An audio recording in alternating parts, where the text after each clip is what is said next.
Welcome back. You're listening to the panel discussion, Innovation in Government, sponsored by Carasoft on federalnewsradio.com and 1500 AM. I'm your host, Jason Miller. My guests today are Paul Smith, General Manager and Senior Vice President, North American Public Sector for Red Hat, and Rob Effers, the President of the Coalition for Enterprise Open Source Software for Government. Gentlemen, before break, we talked a little bit about why open source is starting to gain some steam. We talked to the IT modernization issue came up, and one of the big pieces to IT modernization is cybersecurity. If you think about the Cyber Executive Order that just in last May was a year old now, if you think about things like the Technology Modernization Fund, the MGT Act, that's all based on this idea of the need for more cybersecurity.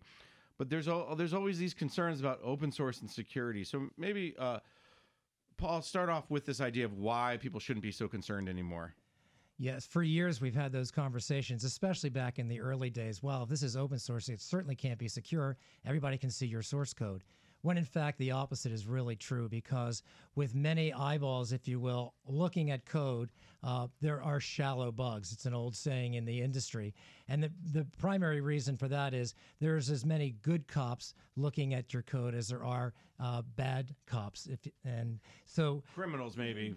Bad cops, that gets us a little challenging. But you're right. It's just, go ahead, go on. This idea of more eyeballs, the better. More eyeballs, the better on the code. And then working with the government agencies, we already talked about the development of a security enhanced version that was worked in concert with one of the intelligence agencies. But we also work very closely with NIST and their SCAP protocol for actually automating the process of security controls. We've worked with 18F on their open control, which is a way to actually have configuration lockdown of how systems should look. And these are all open source projects. And it's just a way of making things happen faster and better. If you take a look at some recent incidents like Heartbleed or Spectre, these things were actually solved in the open source community on day one. And we Red Hat, we're very proud of the fact that we were leading in taking a look at that code base that wasn't necessarily having anything to do with what we developed, but actually participating in getting solutions out there much faster. And before Rob jumps in, just maybe give me a little bit more about why Heartbleed or some of the Spectre was solved in the open source community. Just give me maybe a little bit more. So in the modern era, it's almost impossible for any one company, any one entity to be the smartest person on the street. So in a larger community, almost like the Human Genome Project, where you're sharing research and trying to solve diseases, we have a lot of different folks looking at it from a lot of different angles. So there's a real-time community of a very broad and diverse audience of global coders actually looking at this and trying to come up with solutions. All right, that's helpful, because I think people don't probably realize about the participation, if you will, or the collaboration. Rob, jump in here as well. Security, again, very similar to Paul, always been a big bugaboo for open source, but it shouldn't be for many reasons. That's right. And if you'll note the OMB report that just came out with regard to the status of agencies on cyber, the Federal IT Acquisition Reform Act, and even the MGT Act, all focus on software asset management as a discipline that can address cybersecurity vulnerabilities. And one of the key challenges in the open source community, particularly as it relates to community open source, is whether or not the applications are patched with the latest patches addressing vulnerabilities. And there are instances where agencies take a free download, have that software modified by a federal systems integrator, and are relying on community-based patches as compared to the patches being offered by an enterprise vendor. They, in other words, are running a system without any support, and that creates vulnerabilities. And there are specific examples of that within the intelligence community, which unfortunately addresses this problem based on the fact that they're air-gapped. But the reality is agencies buy an enterprise open source license from a vendor like Red Hat or others, and then decide after a year they don't want to pay for the renewal, and they'll take the community version of that software and support it themselves and will not have the benefit of manufacturer support. Rob, do you think that happens because it's a lack of understanding or knowledge of how open source works? Or is it a cost issue? Or is it a laziness issue? Why does this happen?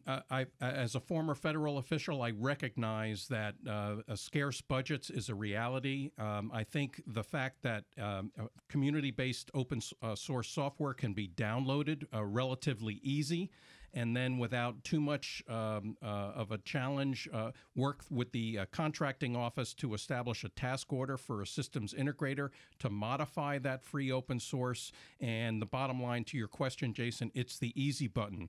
But the easy button overlooks the federal acquisition regulations as well as the lengths to which companies like Red Hat and members of our coalition go to meet federal information security requirements, some of which Paul previously mentioned. And systems that are running on free open source software don't necessarily meet those information security requirements and operate based on waivers. And the challenge is that agencies, as pointed out by the OMB report released last week, don't necessarily know what software is operating on their network and the extent to which it's patched. And that's a key cyber challenge.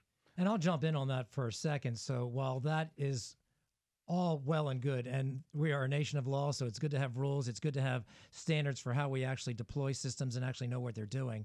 That's kind of the stick.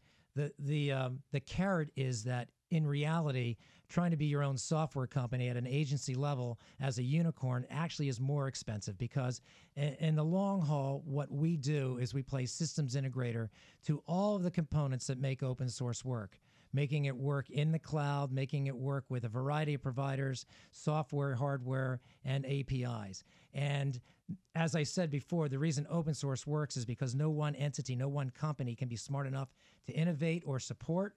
The same thing happens at the agency level or at a company level on the commercial side. You just you can't anticipate all the problems you'll have, and it'll be cheaper in the long run to actually have a manufactured, supported product. Paul, you mentioned this idea that it can be more expensive for agencies to do it on their own, and that actually tags back to something that Rob has mentioned several times around acquisition. So, Rob, let's go down that path a little bit about the acquisition. That seems to be that you talked about waivers, you talked about this challenge of trying to do their own thing. What is the acquisition challenge with open source that maybe a lot of agencies are missing the boat on? Well, in the memos that you referenced earlier in the show, Karen Evans's 2004 memo, and then the memo and report issued by the Department of Defense in 2009, clearly established that open source software is a commercial off-the-shelf solution.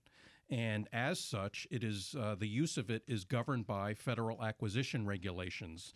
And what we've seen is that in very well-intentioned effort to use free open source software in support of a project requirement, an agency will download it and then take steps, usually in the form of providing a task order to a federal systems integrator to modify that free open source software for the agency's specific purposes.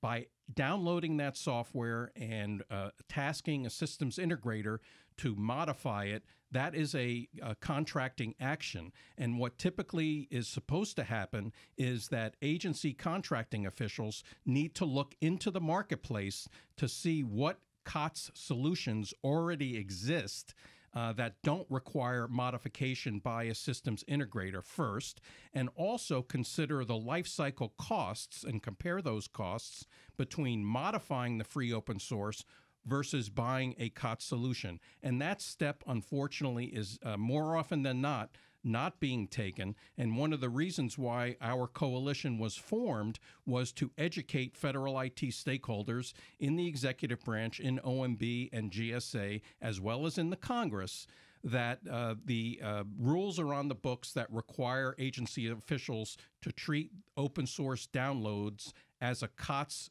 type requirement.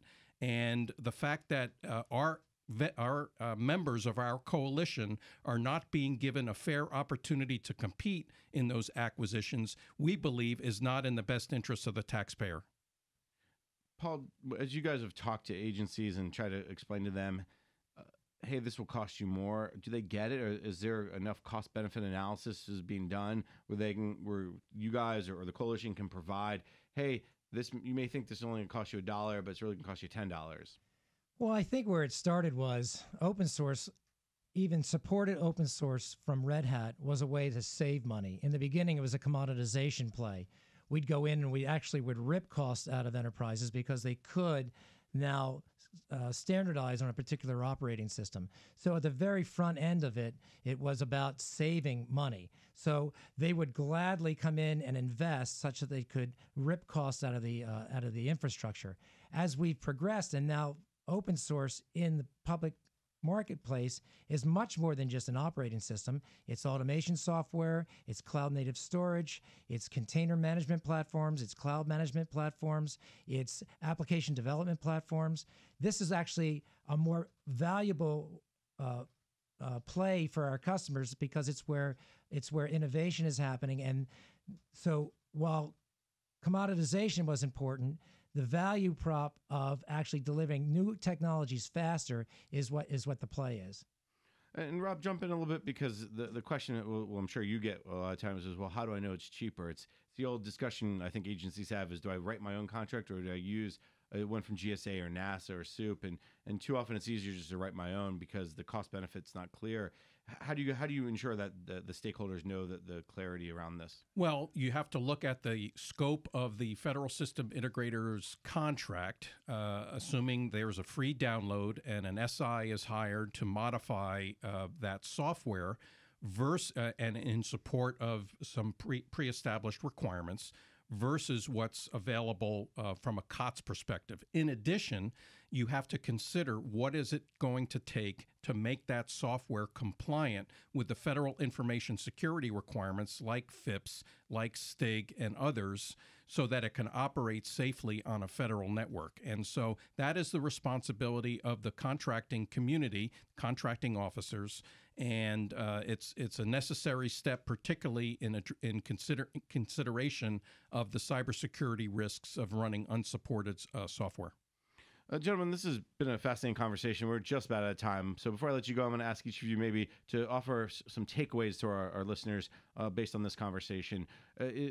What's the one or two things that when agencies start to consider open source, they go down the path of IT modernization, that they should keep in mind? Let me start with Paul. Sure. So if you think about a metaphor, and Linux as an example was one of the first successful products in open source to be adopted by customers both in government and in industry, the reason that worked was it played with all of the OEMs. So Linux could run on Dell, HP, IBM, etc. The new era, the modern era, is about container management platforms. And that is the platform where developers live, and that is akin to the cloud. So OpenShift, as an example, which is Red Hat's container management platform, is the one thing that stays the same so that you can run on-premise, in Azure, in Amazon, or in Google. One thing that stays the same so that all of your applications can move with ease and portability, scale, and security across those modern era, if you will, OEMs. And Rob, you get the last word. Well, Jason, this has been a great experience. We have been so delighted with the federal government's adoption of open source software technology and want to do everything we can to continue its adoption, both in its community versions as well as with its enterprise versions. And the last word would be, know that there are multiple numbers of companies, many of whom who are in our coalition, who have spent tens and hundreds of millions of dollars of their own capital in ensuring that their software products can be operated on federal networks in a safe and secure way.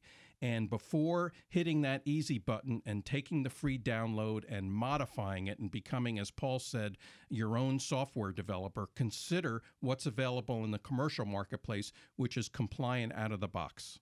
Very good. Let me thank my guests for today.